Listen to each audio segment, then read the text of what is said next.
పూజ్యులు స్వర్గశ్రీ వరయ్య అప్పారావు గారి 31వ వర్ధంతి సందర్భంగా స్థానిక అయ్యప్ప నగర్ శివశక్తి దారిలో Sri Kanakadurga supplies and catering గది దగ్గర ఆయన వర్ధంతి సందర్భంగా మన మజ్జిగ పంపిణీ కార్యక్రమం వాళ్ళ వారసులైనటువంటి వరయ్య మంగరాజు, వరయ్య అప్పల స్వామి, వరయ్య సురేష్ కుమార్ ఆధ్వర్యంలో ఈరోజు మజ్జిగ పంపిణీ కార్యక్రమం పెద్ద ఎత్తున జరగడం చాలా ఆనందకరం.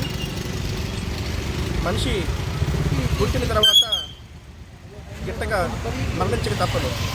కానీ మనిషి ఉన్నంతకాలం ఆయన ఏం చేశాడు సమాజానికి అనేది ఈరోజు చూస్తూ ఉన్నారు. మరి కీర్తి వరయ్య అప్పారావు గారు చరిత్ర తీసుకున్నట్లయితే అనతికాలంలోనే 40 సంవత్సరాల కాలంలోనే ఆయన మరణించడం, పిల్లలు చిన్నప్పటి నుంచి వాళ్ళ పెద్ద అబ్బాయి అయితే 10th క్లాస్ ఉండేటప్పుడు కూడా ఆయన మరణించడం జరిగింది. అయినా సరే కొడుకు పెద్దగా 10-15 సంవత్సరాల మిగతా చిన్నపిల్లలందరూ కూడా 10, 8, 7 సంవత్సరాల పిల్లలు కూడా పెద్ద కుమారుడు తిరిగి వాళ్ళని పెంచి పోషించి వ్యాపార రంగంలో ఒక నంబర్ 1 స్థానంలో నిలబెట్టి ఆయన కూడా స్వర్గస్థం అవడం అందరికీ తెలిసిందే.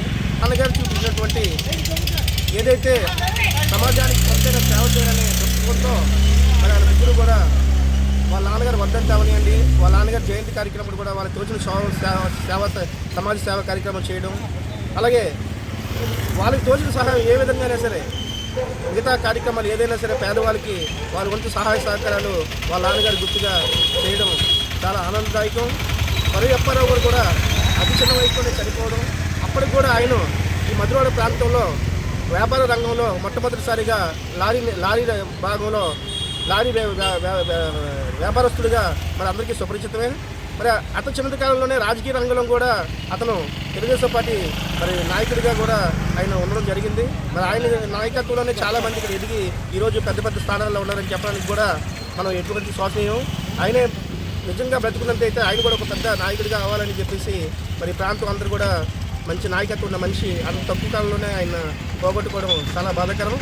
ఏది ఏమైనా సరే ఆయన యొక్క స్ఫూర్తిని వాళ్ళ కుమారులు తీసుకొని సమాజంలో తనకంటూ వాళ్ళ నాన్నగారికి మంచి పేరు తీసుకొస్తూ ఇంకా మంచి కార్యక్రమాలు, ఇంకా మంచి సమాజంలో సేవపడే పేదవాళ్ళకి ఏమైనా కార్యక్రమాలు ఈ స్ఫూర్తిగా తీసుకుంటూ ముందుకు వెళ్తారని కోరుకుంటూ సెలవు తీసుకుంటాం.